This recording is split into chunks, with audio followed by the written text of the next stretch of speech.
अज्ञानतिमिरान्धस्य ज्ञानाञ्जनशलाकया चक्षुरुन्मीलितं येन तस्मै श्रीगुरवे नमः। श्रीचैतन्यमनोभीष्टं स्थापितं येन भूतले स्वयं रूपकदा मह्यं ददाति स्वपदान्तिकं। वन्देऽहं श्रीगुरुः श्रीयुतपदकमलं श्रीगुरुन् वैष्णवांश्च श्रीरूपं साग्रजातं सहगण रघुनाथान्वितं तं सजीवं साद्वैतं सावधूतं परिजनसहितं कृष्णचैतन्यदेवं श्रीराधाकृष्णपादान् सहगण ललिता श्रीविशाखान्वितांश्च। हे कृष्ण करुणा सिंधु दीनबंधो जगत्पते गोपेश गोपिकाकांत राधाकांत नमोस्तुते। तप्त कांचन गौरांगी राधे वृंदावनेश्वरी वृषभानुसुते देवी प्रणमामि हरिप्रिये। वाञ्छाकल्पतरुभ्यश्च कृपा सिन्धुभ्य एव च पतितानां पावनेभ्यो वैष्णवेभ्यो नमो नमः। अनन्तकोटिवैष्णववृन्द की जय। नमः ओं विष्णुपादाय कृष्णप्रेष्ठाय भूतले श्रीमते जयपताका स्वामिनिति नामिने। नमो आचार्यपादाय निताय कृपाप्रदायिने गौरकथाधामदाय नगरग्रामतारिणे। नमः ओं विष्णुपादाय कृष्णप्रेष्ठाय भूतले श्रीमते भक्तिवेदांत स्वामिनिति नामिने। नमस्ते सारस्वते देवे गौरवाणी प्रचारिणे निर्विशेष शून्यवादी पाश्चात्य देशतारिणे। जय श्री कृष्ण चैतन्य प्रभु नित्यानंद श्री अद्वैत गदाधर श्रीवासादि गौर भक्तवृंद। हरे कृष्ण कृष्ण कृष्ण हरे हरे हरे राम राम राम हरे हरे। हरे कृष्ण कृष्ण कृष्ण हरे हरे हरे राम राम राम हरे हरे। हरे कृष्ण कृष्ण कृष्ण हरे हरे हरे राम राम राम हरे हरे।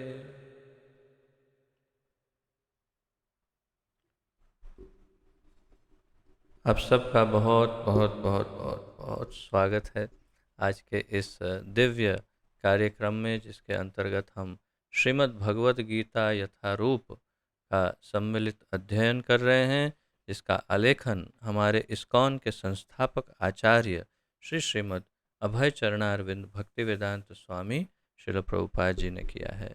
श्रील प्रभुपाद की जय। तो एक लंबे अंतराल के बाद दोबारा श्री वृंदावन धाम से इसी यात्रा को आगे बढ़ा रहे हैं। बीच में गुजरात की यात्रा हो गई, इसलिए केवल 2 ही क्लास कर पाए थे। अब आशा है कि निर्विघ्न श्री नरसिंह देव हमें इस अभियान को आगे बढ़ाने देंगे और रक्षा करेंगे ताकि कोई विघ्न न आए। तथापि भगवद गीता का ये अध्ययन चौथे अध्याय में 15वें श्लोक तक हम पहुँचे हैं और आइए चौथे अध्याय के 15वें श्लोक से आगे बढ़ते हैं। आप सब अपनी श्रीमद् भगवद गीता में चौथे अध्याय का 15वां श्लोक निकालिए और हम आगे बढ़ते हैं।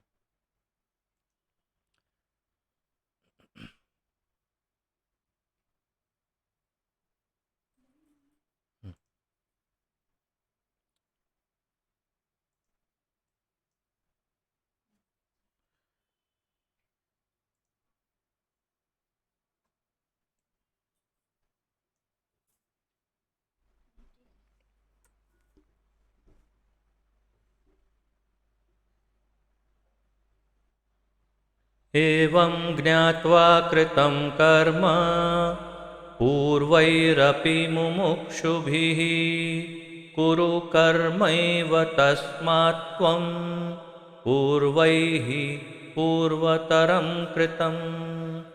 एवं ज्ञात्वा कृतं कर्म पूर्वैरपि मुमुक्षुभिः कुरु कर्मैव तस्मात् त्वं पूर्वैः पूर्वतरं कृतम्। शब्दार्थ, अनुवाद तथा तात्पर्य। श्री श्रीमद् अभय चरणारविंद भक्ति वेदांत स्वामी श्रील प्रभुपाद जी के द्वारा। एवं इस प्रकार ज्ञात्वा भली भांति जानकर कृतम किया गया कर्म कर्म पूर्वैहि पूर्ववर्ती अपि निसंदेह मुमुक्षुभि ही मोक्ष प्राप्त व्यक्तियों द्वारा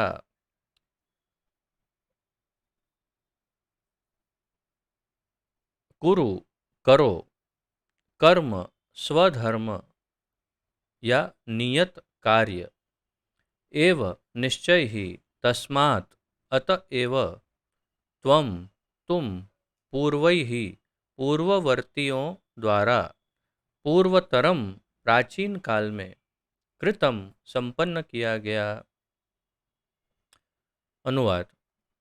प्राचीन काल में समस्त मुक्त आत्माओं ने मेरी दिव्य प्रकृति को जान करके ही कर्म किया, अतः तुम्हें चाहिए कि उनके पद चिन्हों का अनुसरण करते हुए अपने कर्तव्य का पालन करो। पहले इसके पूर्व के जो श्लोक हैं उस पर थोड़ी नज़र डालते हैं ताकि इसका लिंक हम समझ पाए।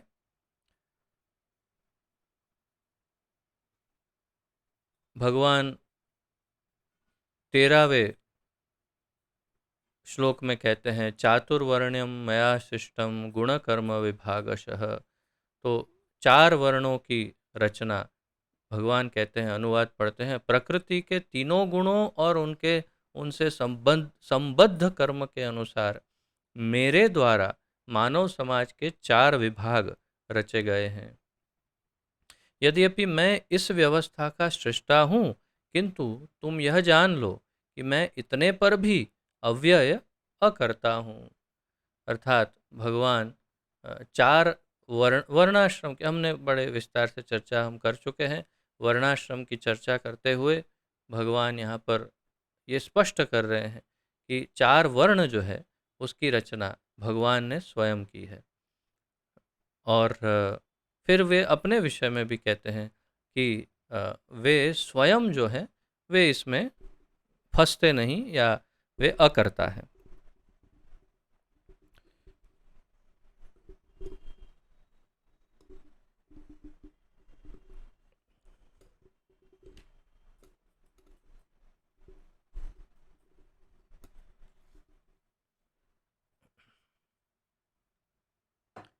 फिर 14वें श्लोक में कहते हैं न माम कर्माणि लिम्पन्ति न मे कर्म फले स्पृहाः। तो मैं किसी कर्म से, मुझे कोई कर्म नहीं लगता। और इति माम यो विजानाति कर्म भीर न स बध्यते, अर्थात मुझ पर किसी कर्म का प्रभाव नहीं पड़ता।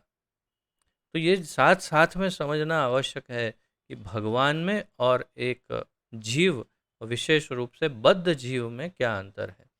भगवान अपनी पोजीशन स्पष्ट करते हुए कहते हैं कि मैं बद्ध जीवों की तरह कर्मों से आच्छादित नहीं होता, भले मैं यहाँ आ जाऊँ फिर भी मुझ पर कोई नियम लागू नहीं होता, मुझ पर किसी कर्म का प्रभाव नहीं पड़ता, न ही मैं कर्म फल की कामना करता हूँ। मुझे कोई आशा नहीं रहती कि मैं ये कर्म करूँगा ये फल मिलेगा। जो मेरे संबंध में इस सत्य को जानता है वह भी कर्मों के फल के पाश में नहीं बंधता। अर्थात जो भगवान को समझ लेता है कि भगवान कौन है, उनके विषय में जो सब जान लेता है, वो भी कर्म के बंधन में नहीं बंधता और अंततोगत्वा इस जीवन के अंत में उसे मुक्ति प्राप्त हो जाती है। अब 15वें श्लोक में भगवान कहते हैं प्राचीन काल में समस्त मुक्त आत्माओं ने मेरी दिव्य प्रकृति को जान करके ही कर्म किया। तो 14 में क्या बताया 14 में बताया कि जो ये जान लेता है कि मैं कर्मों के बंधन में नहीं आता, न मुझे कर्मों में कोई कर्मों के फल की कोई आशा रहती है, अ, अर्थात मुझे कुछ लेना देना नहीं है कर्मों से, मैं आता हूँ और चला जाता हूँ, लेकिन कर्म मुझे नहीं लगते, कर्म बंधन में मैं नहीं आता। इस बात को वे समझा रहे हैं 14 में, और 15 में कह रहे हैं कि प्राचीन काल में मुक्त आत्माओं ने, अर्थात कि शुद्ध भक्तों ने, या तो अ, जो मुक्त हुए हैं कर्मों से, ऐसे कर्म बंधन से मुक्त हुए आत्माओं ने मेरी दिव्य दिव्य प्रकृति को जान करके ही कर्म किया।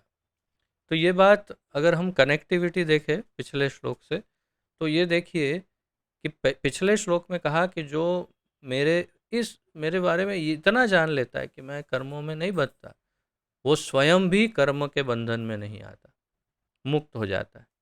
और इसमें बताया मुक्त आत्माओं ने, किन मुक्त आत्माओं ने? जिन्होंने मेरी इस दिव्य प्रकृति को जाना और कर्म किया।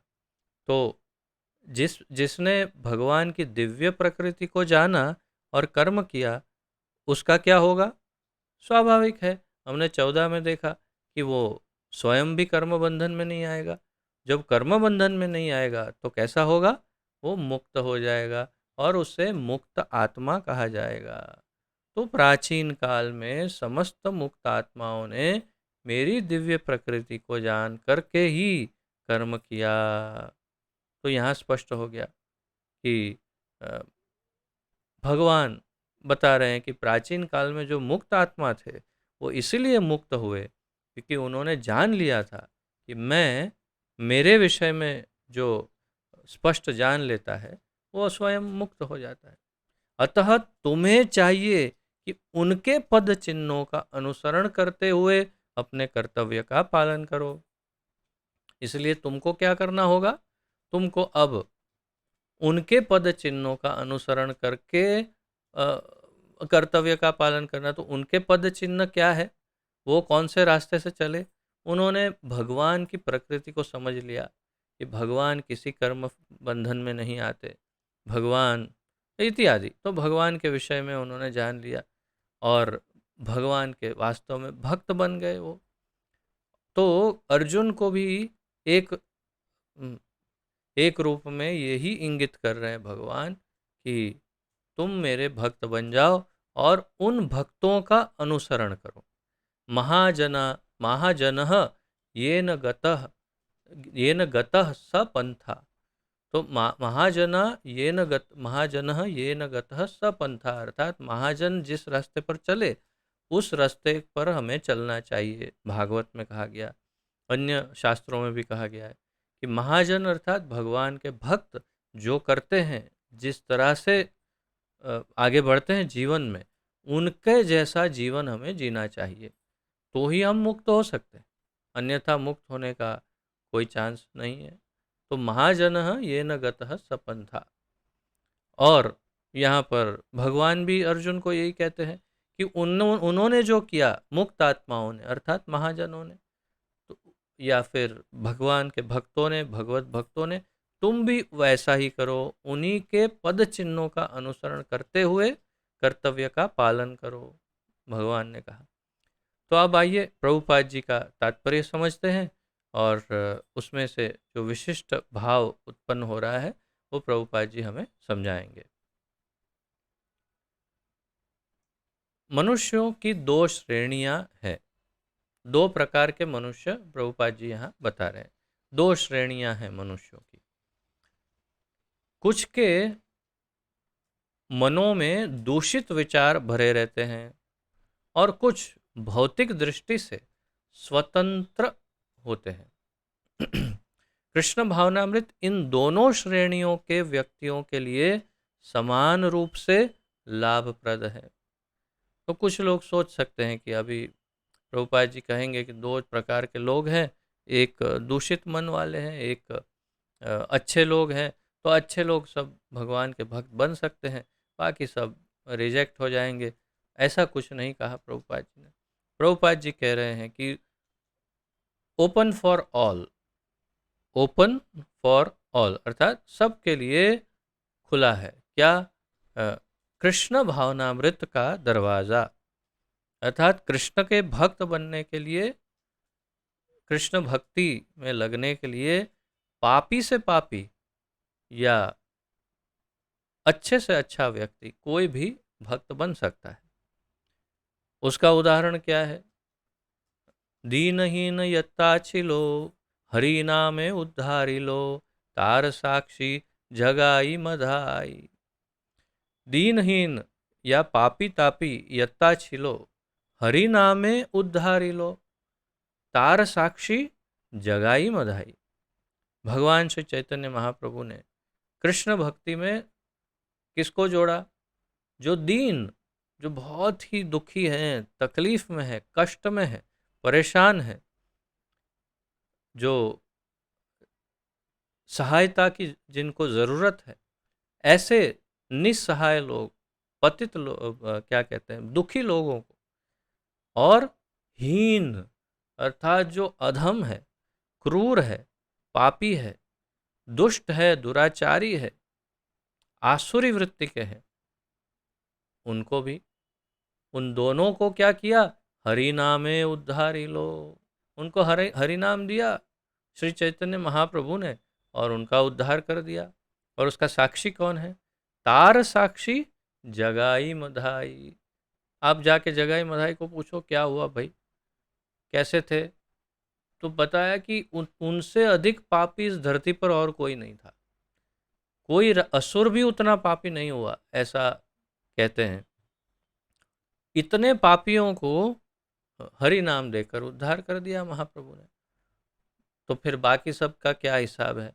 उतना पापी कोई और तो होगा नहीं, हम उतने तो नहीं होंगे पापी। या हीन दीन हो, दुखी हो, तो दुखियों का तो ऐसे ही दुख दूर कर लेंगे। किससे? हरि नामे उद्धारी लो।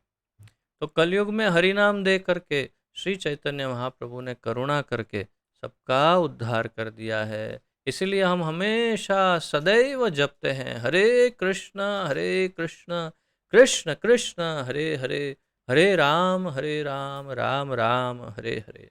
क्योंकि ये हरि नाम ही हमारा मूल आधार है। और कृष्ण भावना या कृष्ण भावनामृत या कृष्ण भावनामृत आंदोलन या ये कृष्ण भक्ति जो है वो भी उसी प्रकार, वो एक ही बात है, दोनों दोनों एक ही तो बात है, परंतु कृष्ण भक्ति सबके लिए दरवाजे खुले रखकर बैठी है। आइए पधारिए, ओपन फॉर ऑल, किसी सबका स्वागत है। तुम दीन हो आ जाओ, हीन हो तो भी आ जाओ, कोई बात नहीं, सबका उद्धार हो जाएगा। तो प्रभुपाद जी ने बड़ी महत्वपूर्ण बात कही कि मनुष्य की दो श्रेणियां हैं, कुछ के मन में दूषित विचार भरे रहते हैं और कुछ भौतिक दृष्टि से स्वतंत्र होते हैं। कृष्ण भावनामृत इन दोनों श्रेणियों के व्यक्ति के लिए समान रूप से लाभप्रद है, समान रूप से लाभप्रद, इक्वली बेनिफिशियल, अर्थात दोनों को एक समान रूप से लाभ मिलेगा। किसको किसको भाई? जो बुरा व्यक्ति है, जो अच्छा व्यक्ति है। अरे ये कैसा अन्याय? अन्याय नहीं, ये कृष्ण भक्ति का प्रभाव है। दोनों को समान ही फल मिल जाएगा, लाभ दोनों को मिलेगा। इसलिए अगर तुम हीन हो और सुधरना चाहते हो, अहमदाबाद में जब अनेक लेक्चर हमारे हो रहे थे, उसमें एक लेक्चर में मैंने पूछा था कि सबसे हीन व्यक्ति कौन है, तो कोई कहा दाऊद इब्राहिम, कोई कहे ये, कोई। तो अगर वो भगवान का नाम ले ले और भगवान की शरण में आ जाए तो उसका क्या होगा? तो अपि चेद सुदुराचारो भजते माम अनन्य भाग साधुरेव समन्तव्य सम्यक व्यवसितो ही सह क्षिप्रम भवति धर्मात्मा शाश्वत शांतिम निगच्छति कौन्तेय प्रतिजानीहि न मे भक्तः प्रणश्यति। 9.29-30 मेरे ख्याल से, तापस प्रभु को अधिक याद होगा मेरे से भी, या 30-31 ऐसा कुछ है, 9.29-30 होगा।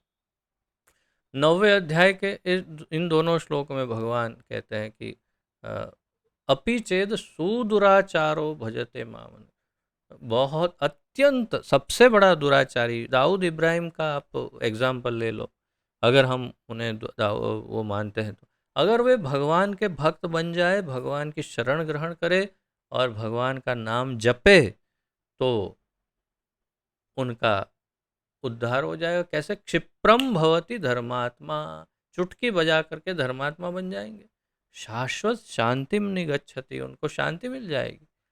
और भगवान कहते हैं अर्जुन से, तुम डिक्लेयर करो, न मे भक्त प्रणश्यति, मेरे भक्त का कभी पतन नहीं हो सकता, चाहे वो कितना भी दुराचारी क्यों ना हो, मेरा भक्त होना जरूरी है।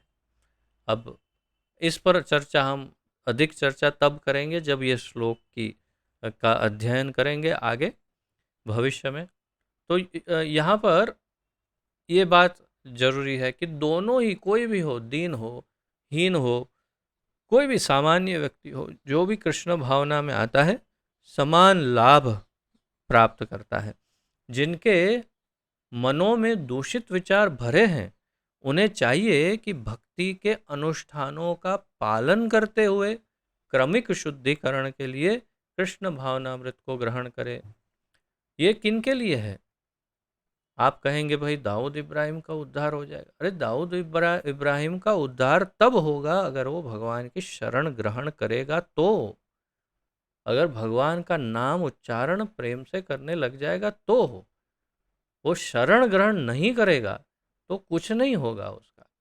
तो यहाँ पर प्रभुपाद जी ने इसीलिए ये बताया कि भाई जिनके मनों में दूषित विचार हैं उनको क्या करना चाहिए, कि उनको उन्हें चाहिए कि भक्ति के अनुष्ठानों का पालन करते हुए, भक्ति के अनुष्ठान जो हम पालन करते हैं, जैसे 4 नियम का पालन करना, चुस्त मांसाहार नहीं, व्याभिचार नहीं, जुआ नहीं और नशा नहीं, तथा 16 माला का जप प्रतिदिन करना कम से कम, फिर भगवान के श्री विग्रह की स्थापना करके उनकी सेवा करना, भोग लगाना आदि जो कुछ भी घर में हो वो उनके लिए ही पकाया जाए, उनके आनंद के लिए भोग उनको लगाया जाए और प्रसाद ही प्राप्त किया जाए, आरती की जाए, प्रचार आदि जो भी। तो ये सब भक्ति के अनुष्ठान हैं।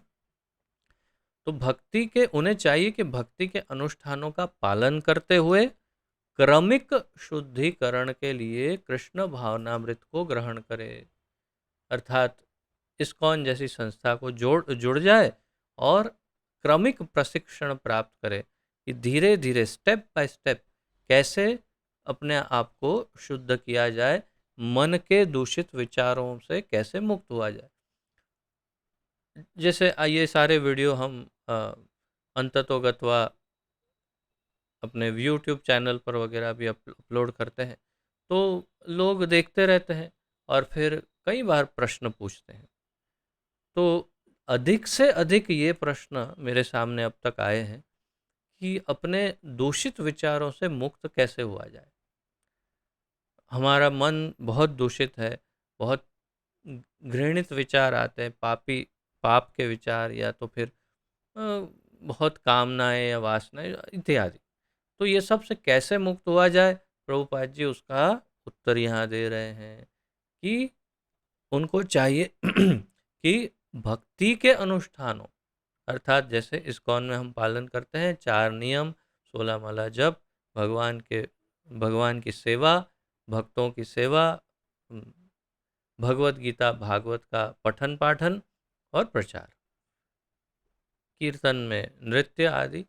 तो ये सब भक्ति के अनुष्ठानों का पालन अगर हम करेंगे, जैसे वैधि भक्ति भी कहते हैं, तो वैधि भक्ति का पालन करने से स्टेप बाय स्टेप क्रमिक शुद्धिकरण आरंभ हो जाएगा तुरंत। और जो अभी कर रहे हैं उन सबको अनुभव होगा कि हाँ, बहुत परिवर्तन आने लगा है, हमारे विचारों में काफ़ी परिवर्तन आ गया। और कुछ समय में तो देखेंगे, जैसे मैं अगर अपने आप को देखूं तो 20 साल पूर्व, 17-18 साल पूर्व या 20 साल पूर्व, मानो 20 साल पूर्व में जो व्यक्ति था, वो व्यक्ति तो पता नहीं वो जीवित है कि नहीं, वो व्यक्ति ही नहीं है।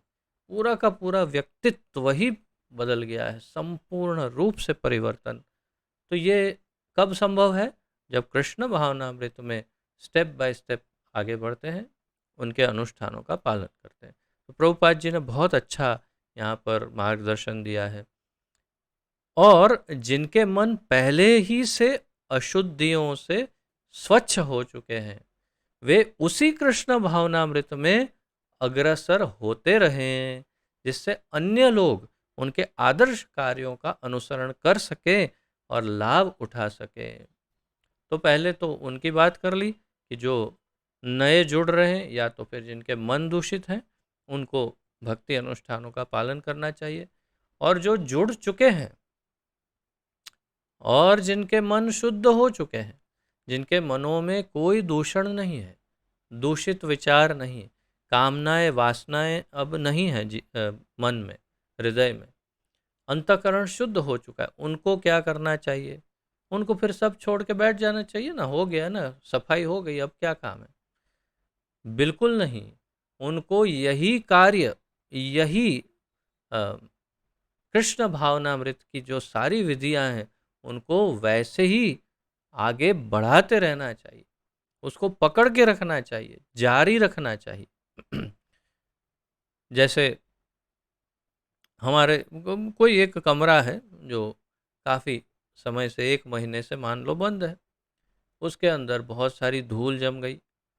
आपने झाड़ू लेकर के पूरे कमरे की सफाई कर दी। आपने कहा कि हो गई सफाई, अब क्या है, सफाई तो हो गई है, अब हम 2-3 साल आराम से रह सकते हैं। 2-3 साल तक तो कम से कम सफाई की ज़रूरत नहीं पड़ेगी। तो ये मूर्खता है। प्रतिदिन सबके घर में झाड़ू लगाया जाता है, प्रतिदिन पोछा लगाते हैं, सफाई करते हैं। क्यों करते हैं? क्योंकि प्रतिदिन धूल जमती है, प्रतिदिन सब जगह धूल, भारत में विशेष रूप से, विदेशों में कुछ कुछ जगहों पे ऐसा नहीं होता, वहाँ पर ऐसे धूल नहीं उड़ती, तो एक एक सप्ताह तक सफाई नहीं करते हैं तो भी चलता है। परंतु भारत में तो आप जानते हैं, सब जगह रेत, धूल, रज, मिट्टी सब उड़ता ही रहता है और सफाई करते ही रहना पड़ता है प्रतिदिन। बिल्कुल वैसा ही कार्य इसमें है, सफाई हो गई, हो गया, लेकिन फिर धूल जम सकती है। अर्थात जिनके हृदय शुद्ध हो गए, अगर वो ये भक्ति के अनुष्ठानों को छोड़ देंगे, तो प्रभुपाद जी कहते थे ब्रह्मा जी भी अगर अ, सब कुछ छोड़कर एकदम अकेले बैठ जाएंगे, भक्तों का संग नहीं प्राप्त करेंगे, तो ब्रह्मा जी का भी मन भटक सकता है।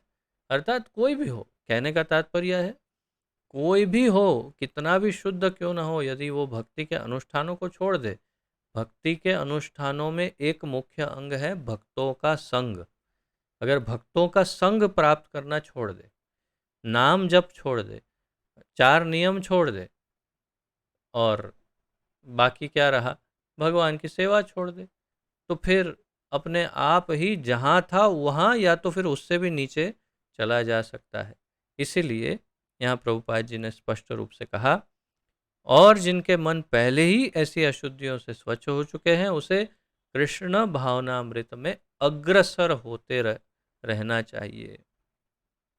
और उसका दूसरा भी कारण समझाया, जिससे अन्य लोग उनके आदर्श कार्यों का अनुसरण कर सके और लाभ उठा सके। तो अ, एक तो स्वयं का उद्धार होता ही रहेगा, कभी पीछे हट नहीं होगी, मतलब क्या कहते हैं उसको, जहाँ थे वहाँ नहीं पहुँच जाएंगे वापस, और दूसरों को प्रेरणा दे पाएंगे।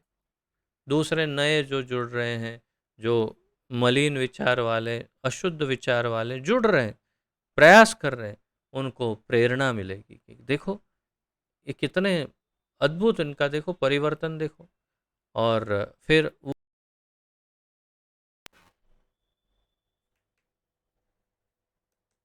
वे भी चाहेंगे,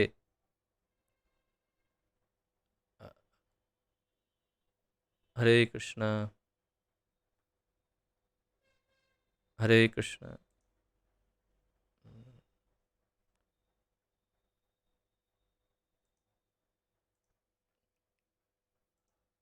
तो यहाँ पर इस बात को एकदम स्पष्ट किया कि जो नए जुड़ेंगे वो भी प्रेरणा लेंगे। देखिए आप इनका कितना परिवर्तन हो गया, जीवन पूरा बदल गया। क्यों बदल गया? क्योंकि उन्होंने भक्ति के अंगों का पालन करना आरंभ किया, कृष्ण भक्ति में जुड़े।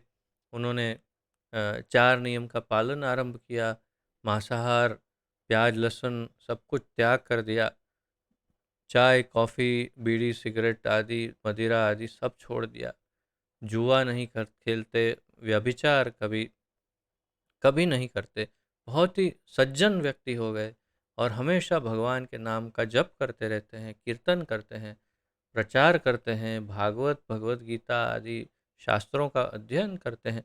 अरे ये तो बहुत उत्तम भक्त बन गए। देखो उनके जीवन में कितनी शांति है, कितना आनंद है, स्थिरता है, कोई कष्ट नहीं इनके जीवन में।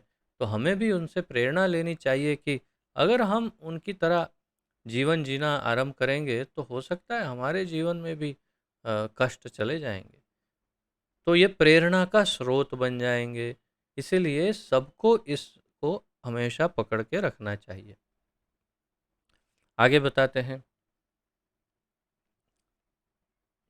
मूर्ख व्यक्ति या कृष्ण भावनामृत में नवदीक्षित प्रायः कृष्ण भावनामृत का पूरा ज्ञान प्राप्त किए बिना कार्य से विरत होना चाहते हैं। मूर्ख व्यक्ति तो जो थोड़े कम बुद्धिशाली हैं, या नवदीक्षित अर्थात कि नए नए जुड़े हैं, या नई अभी अभी दीक्षा हुई है, नई नई नई बहुत समय नहीं हुआ भक्ति में, तो ऐसे लोगों का क्या होगा? प्रायः कृष्ण भावनामृत का पूरा ज्ञान प्राप्त किए बिना कार्य से विरत होना चाहते हैं। अर्थात जुड़ गए, दीक्षा विक्षा ले ली जल्दी जल्दी, और थोड़ा बहुत इधर उधर कुछ सेवा की, कुछ माला की, कुछ ये वो किया, और फिर थोड़े समय में फिर मन जो है वो, कलयुग ने, माया देवी ने मन को हरना आरंभ कर दिया, मन में परिवर्तन शुरू हो गए और विचार बदल गए, और फिर छोड़ देते हैं कृष्ण भावना। तो किंतु भगवान ने युद्ध क्षेत्र के कार्य से विमुख होने की अर्जुन की इच्छा का समर्थन नहीं किया। तो इस प्रकार आधे से छोड़ देने से कोई फायदा नहीं होगा, क्योंकि कृष्ण भावना जो है वो शुरुआत है, उसका अंत कभी नहीं है। कृष्ण भावनामृत या कृष्ण भावना या कृष्ण भक्ति की केवल शुरुआत ही है, उसका अंत नहीं है। अगर अंत आया तो सब कुछ अंत हो जाएगा, ये निश्चित है। नुकसान नुकसान में ही थे हम, नुकसान से फायदे में गए हैं, तो फिर वापस नुकसान में क्यों जाना?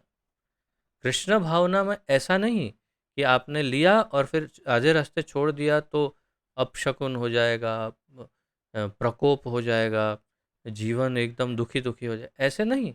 जैसे थे वैसे हो जाएंगे। तो पहले अगर आपको लगता है कि हाँ अच्छे थे, कोई परेशानी नहीं थी, तो वैसे हो जाएंगे, लेकिन कर्मों के फल अवश्य भोगने पड़ेंगे। जब भी, जहाँ भी, जैसे ही कर्म फल परिपक्व होगा वैसे ही अ, भोगना पड़ेगा। परंतु कृष्ण भावना में जुड़े हैं तो कर्मों से मुक्त हो जाएंगे।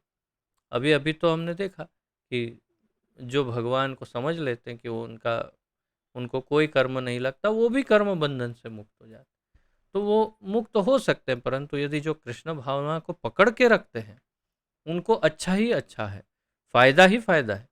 जो छोड़ देते हैं वो जैसे थे वैसे हो जाते हैं। इसमें प्रकोप या ऐसा कुछ नहीं होता कि भगवान गुस्से हो गए, ऐसा कुछ नहीं। तो ये हमें तय करना होगा कि इसमें एंडिंग नहीं है, ये जीवन भर, जीवन क्या, इस जीवन के परे भी कृष्ण भावना चालू ही रहेगी। अर्थात ये जीवन समाप्त हो जाएगा, फिर जीव जो है भगवान के धाम चला जाएगा, और भगवान के धाम में भी उसकी भक्ति आगे बढ़ती रहेगी, जारी रहेगी, वो उसका अंत नहीं आएगा। तो आगे प्रभुपाद जी कहते हैं, तो कृष्ण ने अर्जुन को ये समर्थन नहीं दिया कि भाई तुम सब छोड़ दो। अर्जुन चाहता था मैं सब छोड़ के चला जाता हूँ, ये तो भगवान ने समर्थन नहीं दिया। और फिर क्या हुआ? आवश्यकता इस बात की है कि यह जाना जाए कि किसी किसी तरह कर्म किया जाए। ये सब अकर्म कर्म किए बिना बैठा नहीं जा सकता। कुछ ना कुछ कर्म तो करना पड़ेगा। कर्म, और कैसा कर्म करना चाहिए उसका प्रशिक्षण प्राप्त करना चाहिए। उसके लिए गुरु की आवश्यकता है। यहाँ पर कृष्ण ही अर्जुन के गुरु बन गए हैं और कृष्ण ही अर्जुन को समझा रहे हैं कि क्या करना चाहिए, क्या उचित है, क्या नहीं। मूल रूप में यहाँ प्रभुपाद जी बता रहे हैं कि बिना कर्म किए बैठा तो नहीं जा सकता। तो आवश्यकता इस बात की है कि यह जाना जाए कि किसी तरह कर्म किया जाए। किस तरह, क्षमा करें, किस तरह कर्म किया जाए। तो और कर्म कृष्ण भावनामृत में किस तरह किया जाए, उसका यहाँ प्रश्न है। प्रश्न ये है कि किस तरह, अर्थात कृष्ण भावनामृत में, अर्थात भगवान के अनु अनुरूप, अर्थात भगवान की इच्छा के अनुसार कैसे कर्म किया जाए, उसी को कर्म कह सकते हैं। वास्तविक कर्म वही है जिसमें फल नहीं है, अर्थात बंधन नहीं है, परंतु वास्तविक कार्य या कर्म तो वही है जो भगवान की इच्छा के अनुसार हो। वो कैसे किया जाए? कृष्ण भावनावृत के कार्यों से विमुख होकर एकांत में बैठकर कृष्ण भावनामृत का प्रदर्शन करना कृष्ण के लिए कार्य में रत होने की अपेक्षा कम महत्वपूर्ण है। तो वही कि बिना कार्य किए एक कोने में बैठ जाए और कहे कि एक अच्छी वाली करताल लेकर बैठते हैं, भजन करते हैं। तो भजनानंदी जो है, या फिर निष्क्रिय जो कुछ भी नहीं, भजन भी नहीं, कुछ नहीं, अकेला बैठा है, एक कोने में बैठे रहे, या फिर भजन करे अकेला एक कोने में बैठ के, ये दोनों ही कम महत्वपूर्ण है। उसमें भी विशेष रूप से जो भजन करता हो अकेला बैठ करके, वो इतना महत्वपूर्ण नहीं। क्यों? आगे समझाएंगे प्रभुपाद जी। तो आवश्यकता किस बात की है? हाँ, कृष्ण भावनामृत के कार्यों से विमुख होकर कृष्ण भावनामृत के कार्य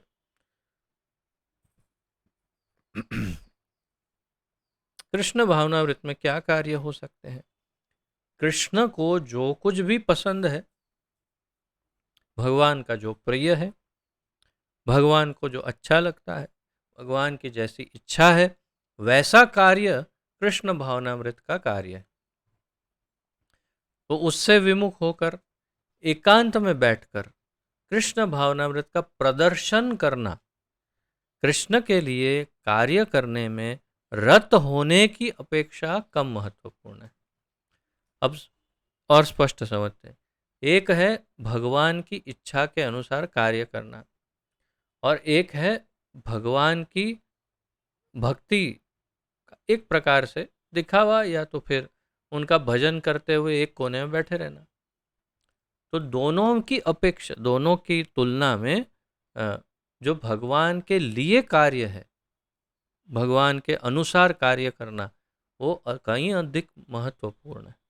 और इसलिए हम दो शब्दों का प्रयोग देखते हैं। एक है भजन आनंदी और एक है गोष्ठी आनंदी। गोष्ठानंदी और भजनानंदी। गोष्ठी आनंदी कौन है? गोष्ठी अर्थात बातचीत, समाचार, बातचीत या जानकारी, ज्ञान देना। तो गोष्ठी आनंदी अर्थात जो प्रचार करता है, अर्थात दूसरों को जो कृष्ण भक्ति देता है, उसे गोष्ठी आनंदी कहते हैं। आनंदी अर्थात जो आनंद प्राप्त करता है उसमें। और भजन आनंदी वो है जो अकेला बैठकर भजन करने में आनंद प्राप्त करता है। इन दोनों में गोष्ठी आनंदी कई गुना अधिक महत्वपूर्ण है। और भगवान, आप जानते हैं, भगवत गीता के 18वें अध्याय के 68 और 69वें श्लोक में 18.68 और 69 में भगवान ये बात स्पष्ट करते हैं। क्या कहते हैं भगवान? हाँ, य इदं परमं गुह्यं मद्भक्तेषु अभिधास्यति भक्तिं मयि परां कृत्वा मामे वैष्यति असंशयः। न च तस्मान् मनुष्येषु कश्चिन्मे प्रियकृत्तमः भविता न च मे तस्मात् अन्य प्रियतरो भुवि। इस धरती पर मुझे इतना प्रिय कोई और हो ही नहीं सकता, न है, न था और न कभी होगा। कौन इतना प्रिय जो इस भगवत गीता के ज्ञान को दूसरे भक्तों तक पहुंचाए, अर्थात कि जो गोष्ठी आनंदी है, जो प्रचार करता है, दूसरों को भक्त बनाता है, वो भगवान को सबसे अधिक प्रिय है। और फिर अगले श्लोक में ये भी कहते हैं, न च तस्मान मनुष्य, पूरे सब मनुष्यों में इतना प्रिय कोई नहीं होगा। अन्य प्रियतरो भुवि ही, इस पूरी भूमि पर इतना प्रिय मेरा कोई नहीं हो सकता जितना कि एक प्रचारक होता है। हमें हमें तय करना है, अगर भगवान का प्रिय बनना है तो भगवान का ज्ञान दूसरों तक पहुंचाना है। और अगर आप कहें कि हम नहीं बोल सकते, कोई बात नहीं, जो बोल रहे हैं उनकी सहायता करना, वो भी प्रचार ही है। भगवत गीता किसी को देना, ये भी प्रचार ही है। तो इस प्रकार से जो भगवान के नाम का, भगवान के गुणों का, भगवत गीता का प्रचार करते हैं, वो सबसे अधिक महत्वपूर्ण है, भगवान को सबसे अधिक प्रिय है। उसका सिग्नेचर करके भगवान ने 18वें अध्याय के 68 और 69वें श्लोक में साइन करके सिक्का लगा दिया कि यही मेरे लिए सबसे प्रिय है। तो फिर भजन आनंदी प्रिय नहीं, प्रिय है, लेकिन उतना नहीं जितना एक प्रचारक होता है, ये स्पष्ट है। इसलिए उसे ज़्यादा महत्वपूर्ण बताया यहाँ प्रभुपाद जी ने।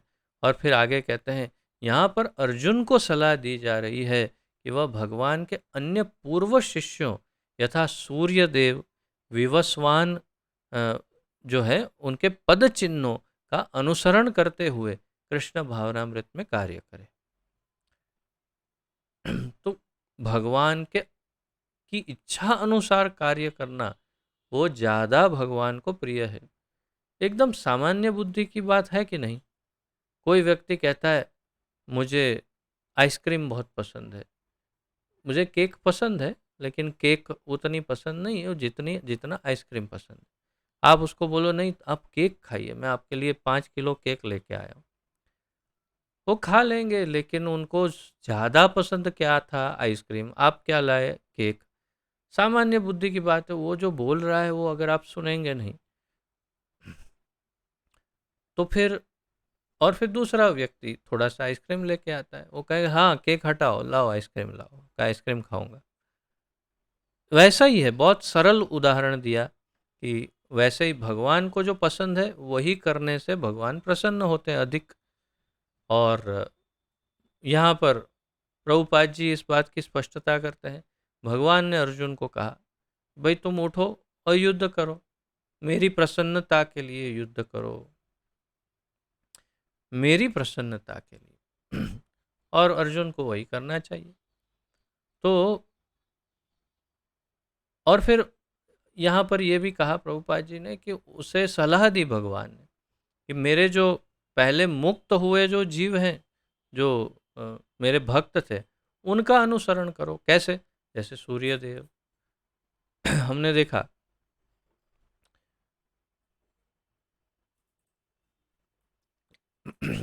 इमं विवस्वते योगम प्रोक्तवान अहम अव्ययम इत्यादि।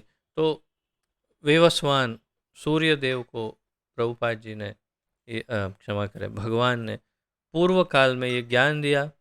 एवं परंपरा प्राप्तम इमं राजर्षयो विदु। तो ये परंपरा में ज्ञान आया, फिर वो टूट गई परंपरा। तो पहले शिष्य कौन है भगवान के? सूर्यदेव। उनका पद चिन्ह, उनके पद चिन्हों पर चलने के लिए भगवान कह रहे हैं। अतः वे सूर्य देव के कार्यों को संपन्न करने के लिए आदेश देते हैं, जैसे सूर्य देव ने उनसे लाखों वर्ष पूर्व सीखा था। तो यहाँ पर भगवान क्या कहते हैं, उसे अर्थात अर्जुन को सूर्यदेव के कार्यों को संपन्न करने के लिए आदेश, अर्थात भगवान ने जो उपदेश दिए वैसे ही उपदेशों का पालन करने के लिए अर्जुन को बता रहे हैं।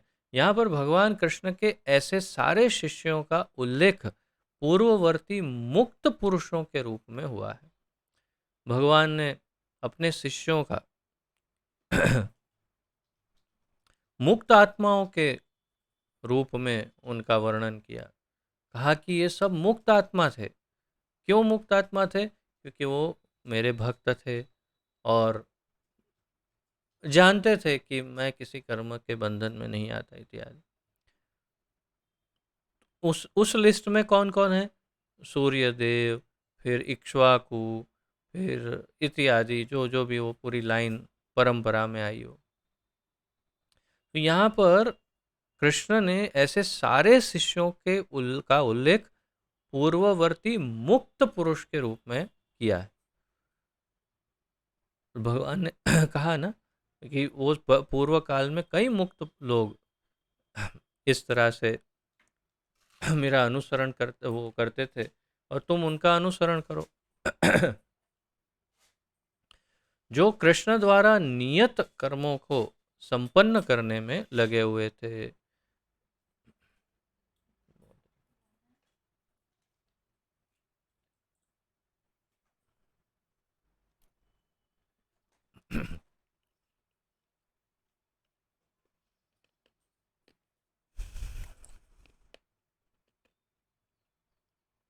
तो इस प्रकार यहाँ पर हम 15वें श्लोक का तात्पर्य यहाँ विराम होता है।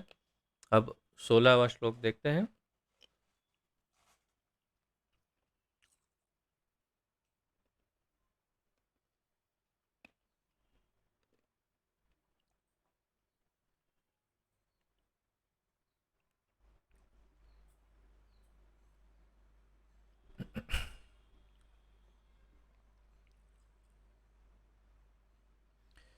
किं कर्म किमकर्मेति कवयोऽप्यत्र मोहिताः तत्ते कर्म प्रवक्ष्यामि यज्ञात्वा मोक्ष्यसे शुभात्।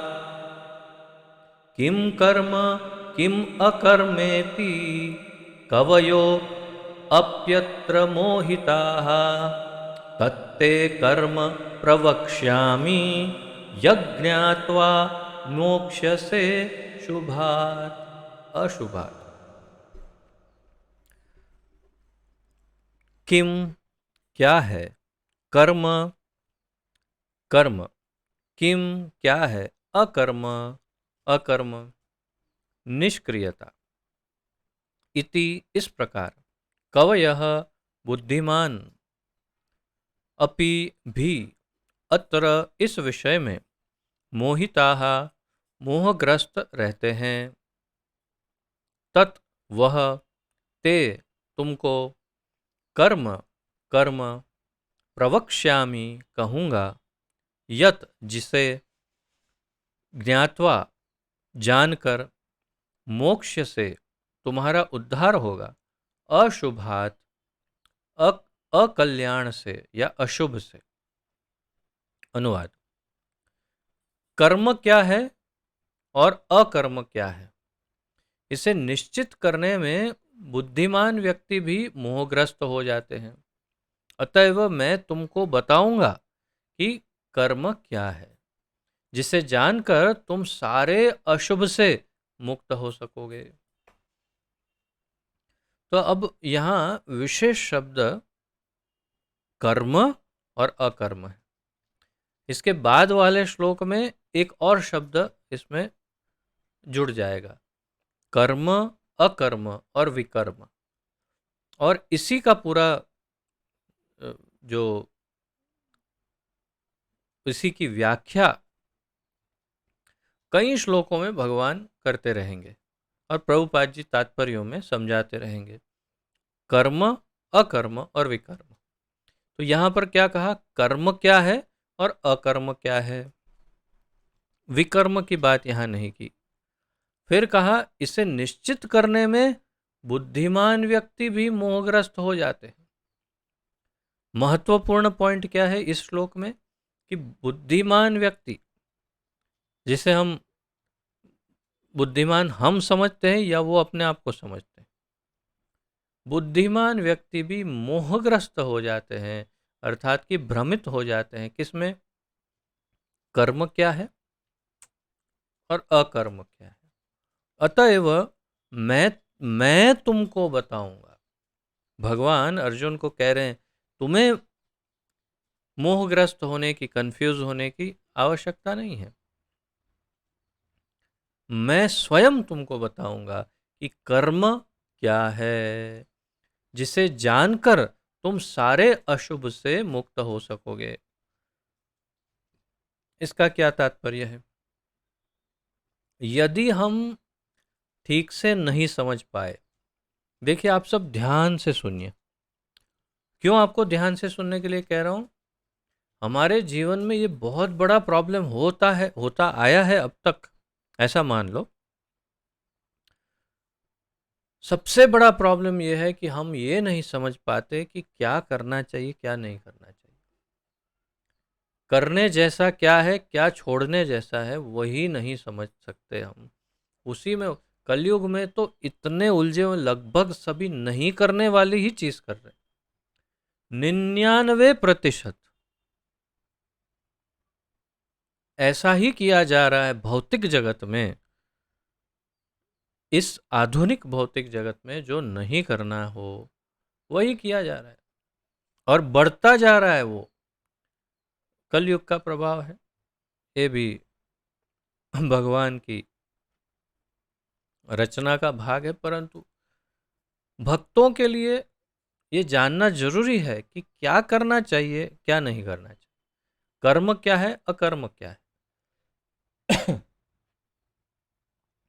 और भगवान कहते बुद्धिमान भी उसमें मोहग्रस्त हो जाते हैं, कंफ्यूज हो जाते हैं। जो नहीं करना चाहिए उसे करना समझते हैं, करने को नहीं करना ऐसा कर लेते। और इसलिए भगवान स्वयं मार्गदर्शन देते हैं। क्यों? क्योंकि क्षमा करें, क्योंकि अगर ऐसा हो गया तो अशुभ हो सकता है जीवन में, जिसे जानकर तुम सारे अशुभ से मुक्त हो सकोगे, भगवान ने कहा। अर्थात अगर हम ठीक से नहीं समझ पाए क्या करना चाहिए क्या नहीं, तो जीवन में अशुभता फैल सकती है। अशुभता का अर्थ है दुख।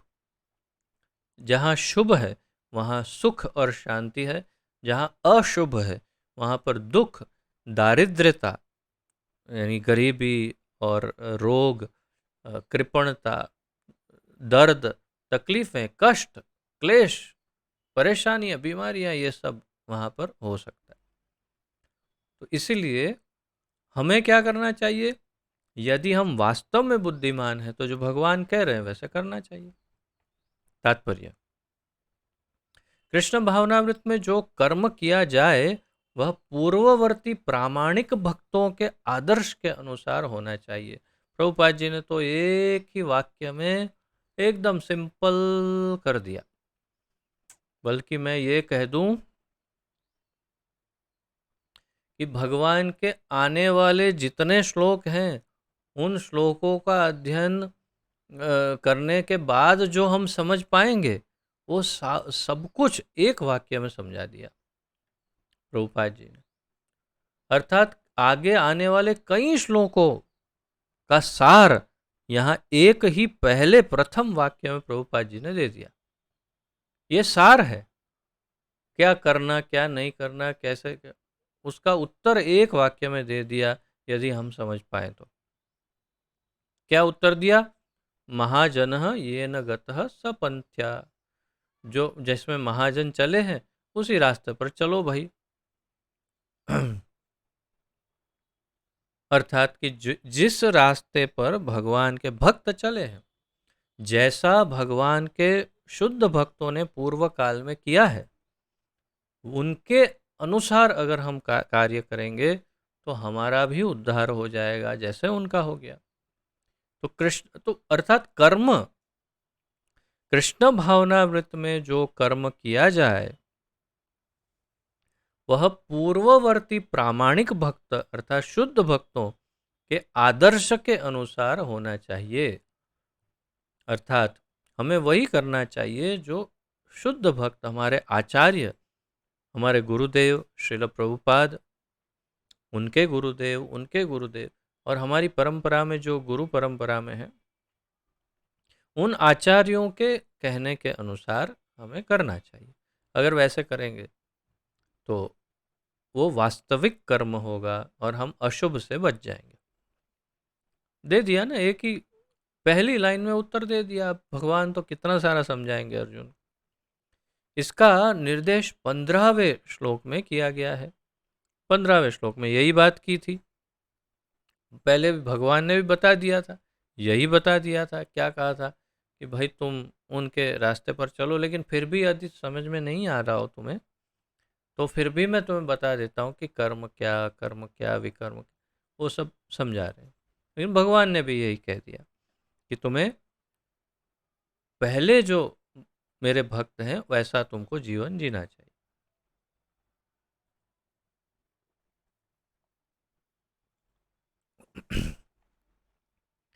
ऐसे कर्म स्वतंत्र क्यों नहीं होना, क्षमा करिए, ऐसा कर्म स्वतंत्र क्यों नहीं होना चाहिए, इसकी व्याख्या अगले श्लोक में की गई है। तो जो कर्म हम करें वो स्वतंत्र अर्थात हमारी इच्छा के अनुसार क्यों नहीं होना चाहिए, क्यों भगवान की इच्छा के अनुसार या फिर शुद्ध भक्तों के करने के अनुसार होना चाहिए, वो अगले श्लोक में समझाएंगे। फिर समझिए, पहली लाइन में कहा जो भगवान के भक्त जैसा करते हैं वैसा करना चाहिए, तो हमें क्यों अपना स्वतंत्र कर्म नहीं करना चाहिए, वो क्यों नहीं करना चाहिए, उसका उत्तर अगले श्लोक में मिलेगा। प्रभुपाद जी कह रहे हैं कृष्ण भावनामृत में कर्म करने के लिए मनुष्य को उन प्रामाणिक पुरुषों के नेतृत्व का अनुगमन करना होता है जो गुरु परंपरा में हो, जैसा कि इस अध्याय के प्रारंभ में कहा जा चुका है। तो फिर एक बार यही बात स्पष्ट कर रहे हैं प्रभुपाद जी कि जो गुरु शिष्य परंपरा प्रामाणिक, गुरु शिष्य परंपरा के प्रामाणिक जो आचार्य हैं उनके अनुसार कार्य करना चाहिए कर्म। कृष्ण भावनामृत पद्धति का उपदेश सर्वप्रथम सूर्य को दिया गया, जिन्होंने इसे अपने पुत्र मनु से कहा, मनु ने इसे अपने पुत्र इक्ष्वाकु से कहा, और यह पद्धति तब से इस पृथ्वी पर चली आ रही है। अतः परंपरा के पूर्ववर्ती अधिकारियों के पद चिन्हों का अनुसरण करना आवश्यक है।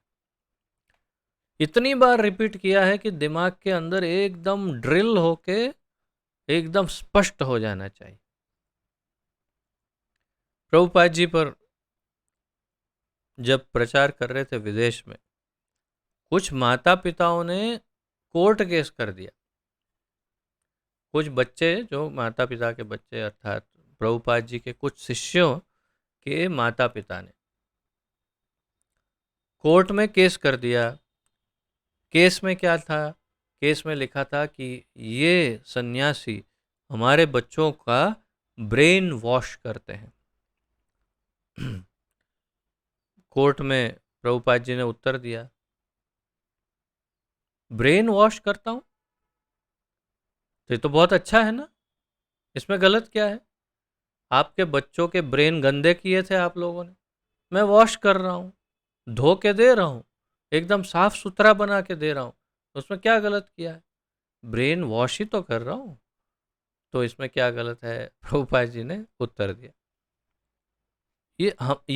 अभी जो हम बार बार बार बार बार बार यही बात सुन रहे हैं, परंपरा इत्यादि, भगवान के भक्तों का अनुसरण करना, ये हमारा ब्रेन वॉश भी हो रहा है और उसमें नया लिखा भी जा रहा है कि कैसे जीवन जीना चाहिए जिससे हमारे जीवन में कभी कष्ट क्लेश दुख ना आए, भगवान हमेशा प्रसन्न हो और सब कुछ अच्छा हो, सब मंगल हो, सर्व मंगल कैसे हो, उसका रास्ता दिखा रहे हैं। इसलिए बार बार रिपीट कर रहे हैं ताकि पुराना वॉश होता जाए और नया अंदर छपता जाए। तो एक बार फिर कह रहे हैं, अतः परंपरा के पूर्ववर्ती अधिकारियों के पद चिन्हों का अनुसरण करना आवश्यक है। परंपरा के पूर्ववर्ती अधिकारी जैसे प्रभुपाद, उनके उन अधिकारियों का अनुसरण करना आवश्यक है। अब फिर आपको याद दिला दूं, सावधान कर दूं, अनुसरण और अनुकरण ये दो शब्द याद रखिए हमेशा जीवन भर। आप जब जहाँ भी बाहर जाते हैं कुछ, तो एक दो चीज़ें, दो तीन चीज़ें कभी नहीं भूलते। पहले तो मोबाइल कभी नहीं भूलेंगे, कुछ पैसे लेंगे जेब में डालेंगे वो भी कभी नहीं भूलेंगे, जिनको मेरी तरह चश्मा हो तो चश्मा नहीं भूलेंगे। ऐसे दो तीन चीज़ें, वैसे ये चीज़ को कभी मत भूलिए। दो शब्दों को, अनुसरण और अनुकरण, ये शब्दों को हमेशा पकड़ के रखिए, साथ में लेकर चलिए। अनुसरण का अर्थ है जैसा कहा गया वैसा करना, और अनुकरण का अर्थ है बंदर। टोपी निकाली, टोपी निकाली, उसने नीचे डाल दी, इसने भी नीचे डाल दी, उसने छलांग लगाई, इसने भी छलांग, उसको बोलते हैं अनुकरण। अनुकरण नहीं कहा, अनुसरण करने के लिए कहा, अर्थात आचार्य जैसा करने को कह रहे हैं वैसा करना। आचार्यों ने जो किया वो बिल्कुल सेम टू सेम करने जाएंगे तो हो सकता है हमारा भारी नुकसान हो जाए। आज ही कहीं मैं सुन रहा था किसी लेक्चर, प्रभुपाद जी के नहीं, कहीं ना कहीं सुना मैंने किसी से कि कोई माता जी को डॉक्टर ने मना किया था कि आप उपवास वगैरह मत करिए। उनको कुछ बीमारी थी, तो देखा सब लोग नरसिंह देव का उपवास कर, नरसिंह चतुर्दशी, उनकी बड़ी बीमारी ऐसी थी लेकिन उन्होंने उपवास कर दिया। उपवास किया, बीमारी ऐसी बढ़ गई कि उनका बहुत ही भारी ऑपरेशन करना पड़ा, और बीमारी जो है उनमें अब सनातन गोस्वामी हरि भक्ति विलास में लिखते हैं, बीमारी की अवस्था में जिनका पित्त बहुत ज़्यादा हो, जो वृद्ध बहुत ज़्यादा कमज़ोर या वृद्ध जैसी अवस्था में हो, ऐसी अवस्थाओं में उपवास नहीं करना चाहिए। हमारे आचार्य बोलते हैं तो उनका अनुसरण करना चाहिए। अनुकरण करने जाएंगे, सब कर रहे हैं मैं भी करूं, करना ही पड़ेगा, तो नुकसान हो सकता है। इसलिए अनुसरण शब्द यहाँ लिखा है, अतः परंपरा के पूर्ववर्ती अधिकारियों के पद चिन्हों का अनुसरण करना आवश्यक है, अनुकरण नहीं।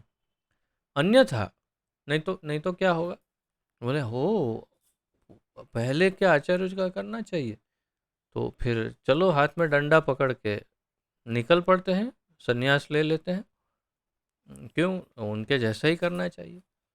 इसलिए कह रहा हूं अनुसरण, अनुकरण नहीं। अन्यथा बुद्धिमान से बुद्धिमान मनुष्य भी कृष्ण भावनामृत के आदर्श कर्म के विषय में मोहग्रस्त हो जाते हैं।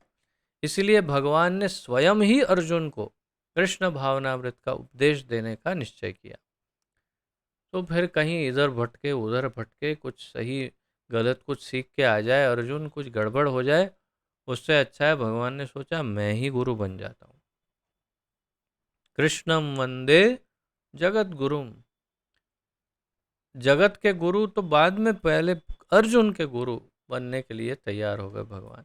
उन्होंने सोचा मैं ही जब बोलूँगा तो उसको एकदम शुद्ध नॉलेज मिलेगा और हो सकता है वो इधर उधर ना हो जाए।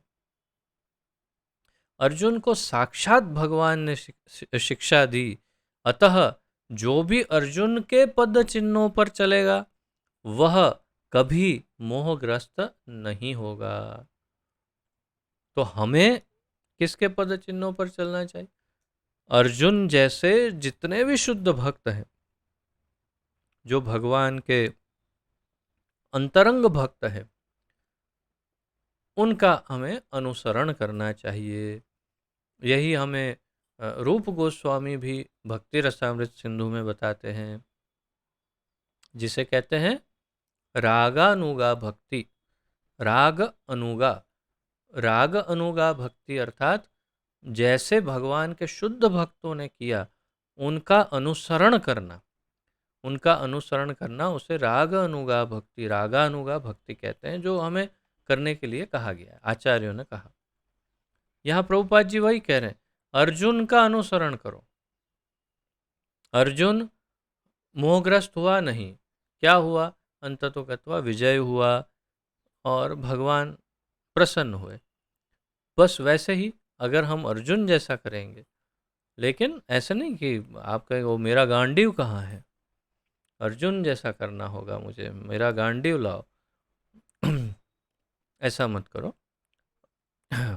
समझ, गुरु से समझना कि कैसे अनुसरण कर सकते हैं। तो जो भी अर्जुन के पद चिन्हों पर चलेगा वह कभी मोहग्रस्त नहीं होगा। कहा जाता है कि अपूर्ण प्रायोगिक ज्ञान के द्वारा धर्म पथ का निर्णय नहीं किया जा सकता। अब थोड़ा साइंटिफिक अर्थात वैज्ञानिक दृष्टिकोण से समझा रहे हैं प्रभुपाद जी। कहते हैं, कहा जाता है कि अपूर्ण प्रायोगिक ज्ञान के द्वारा, अपूर्ण प्रायोगिक ज्ञान, प्रायोगिक ज्ञान, प्रयोग, प्रयोगशाला में जो प्रयोग करके ज्ञान उत्पन्न होता है, और अपूर्ण क्योंकि एक प्रयोग किया, एक परिणाम मिला, दूसरा प्रयोग करेंगे दूसरा परिणाम मिलेगा, तीसरा करेंगे तीसरा परिणाम मिलेगा, और फिर लिखेंगे, लेकिन ये तो अपूर्ण है। जितने प्रयोग करेंगे उतने अलग अलग परिणाम। प्रायोगिक प्रयोगशाला में किए हुए प्रयोगों का जो परिणाम है उसे पूर्ण नहीं माना जा सकता। जैसे कि वेदों में जो दिया गया ज्ञान है वो संपूर्ण ज्ञान है, शुद्ध और पूर्ण ज्ञान है। तो प्रायोगिक, अपूर्ण प्रायोगिक ज्ञान के द्वारा धर्मपथ का निर्णय नहीं किया जा सकता। धर्म क्या है, करने योग्य क्या है, करणीय क्या है, क्या कर सकते हैं, क्या करना चाहिए, उसका निर्णय प्रायोगिक ज्ञान के द्वारा नहीं किया जा सकता। एक्सपेरिमेंट से नहीं डिसाइड कर सकते हाँ ये ठीक है, ये करने जैसा, ये नहीं करने जैसा, ये बुद्धिमानी नहीं। वस्तुतः धर्म को केवल भगवान ही निश्चित कर सकते हैं। तो फिर धर्म करने योग्य क्या है, धर्म जिसे कहते हैं, वो कौन हमें बताएगा? स्वयं साक्षात भगवान ही बता सकते हैं कि धर्म क्या है। धर्म्यम तो साक्षात भगवत प्रणीतम, श्रीमद् भागवत छठे स्कंद के तीसरे अध्याय का 19वां श्लोक, 6.3.19। धर्म्यम तो साक्षात भगवत प्रणीतम, भगवान ने स्वयं ही साक्षात धर्म का की प्रेरणा दी, या तो उनका उपदेश किया धर्म का, या धर्म दिया हमें। धर्म के प्रणेता या प्रकटकर्ता स्वयं साक्षात भगवान। अपूर्ण चिंतन द्वारा कोई किसी धार्मिक सिद्धांत का निर्माण नहीं कर सकता। मनुष्य को चाहिए कि ब्रह्मा, शिव, नारद, मनु, चार कुमार, कपिल, प्रहलाद, भीष्म, सुखदेव गोस्वामी, यमराज, जनक तथा बलि महाराज जैसे महान अधिकारियों के पद चिन्हों का अनुसरण करें। ये क्या कहा? ये वही कहा, महाजनों ये न गतः सपंथ्या। जिस रास्ते पर महाजन चले उस पर चलो। और 12 महाजनों का नाम श्रीमद् भागवत में दिया है। वही उस श्लोक का यहाँ अनुवाद किया प्रभुपाद जी ने। स्वयंभू नारद शंभु कुमारो कपिलो मनु, प्रहलादो जनको भीष्मो, अ, बलिर्वैयास सखी वयम। ये जो श्लोक है उस श्लोक का यहाँ अनुवाद करके ये 12 जनों के नाम लिए। ब्रह्मा जी, शिव जी, नारद मुनि, मनु, 4 कुमार, कपिल देव या कपिल मुनि, देवहूति और करदम ऋषि के पुत्र, प्रहलाद, भीष्म पितामह, सुखदेव गोस्वामी, यमराज, राजा जनक अर्थात माता सीता के पिता, और बलि महाराज जिनको सूतल लोक में भेज दिया भगवान वामन देव ने। इन जैसे महान अधिकारियों के पद चिन्हों का अनुसरण करे। वही महाजनों ये न गतः सपंथ्या। केवल मानसिक चिंतन द्वारा यह निर्धारित करना कठिन है कि धर्म या आत्म साक्षात्कार क्या है। मनोधर्म से नहीं समझ में आएगा। आजकल 99% लोग मनोधर्म से ही चलते हैं। मैं हमेशा उदाहरण देता हूँ ना, हम तो बहुत भगवान में मानते हैं, हाँ हम तो रोज पूजा करते हैं, क्या करते हैं, अरे नहा के निकलते हैं और तौलिया तौलिया भी नहीं निकालते, वही तौलिया के अंदर सीधा पूजा के रूम में, और ये अगरबत्ती जलाई और ये लगाई और गोल गोल घुमाना शुरू किया तो पूरे घर में गोल घुमाते, जहाँ जहाँ जो भी मिला।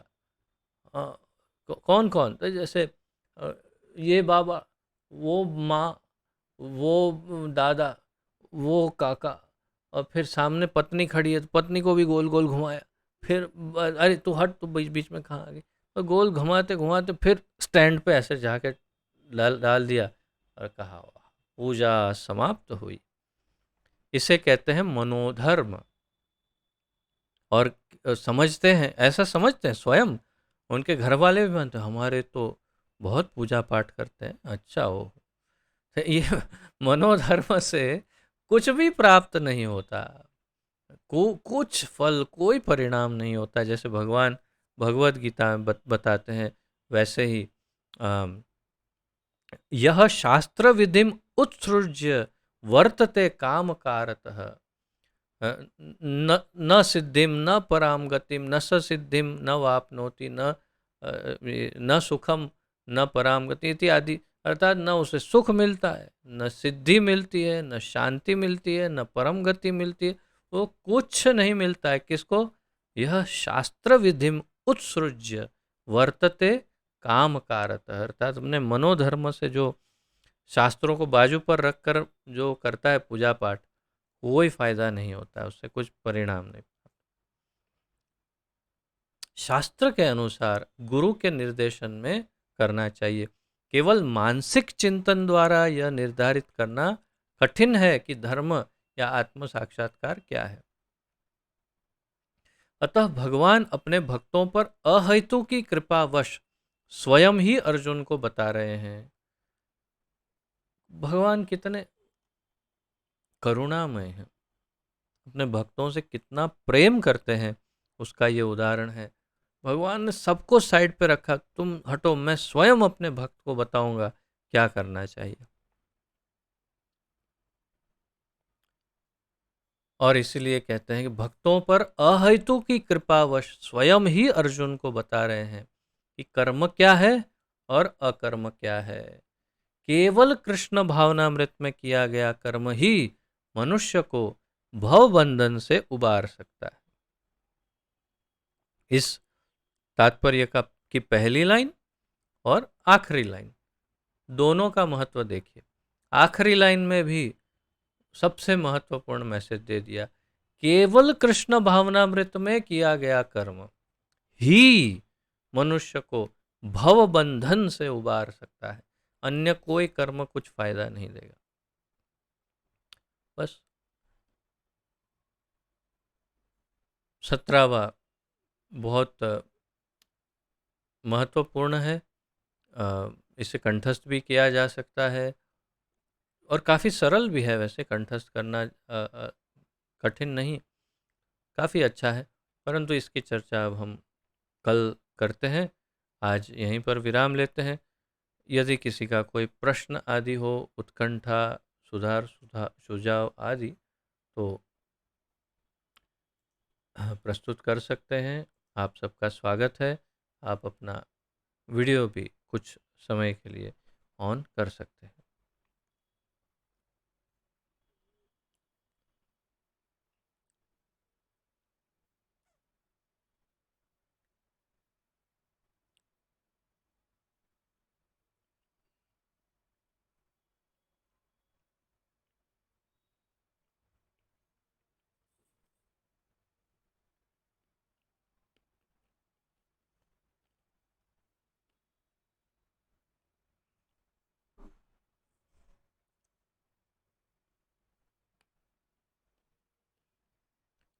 किसी का कोई प्रश्न आदि ना हो तो फिर यहीं विराम लेते हैं।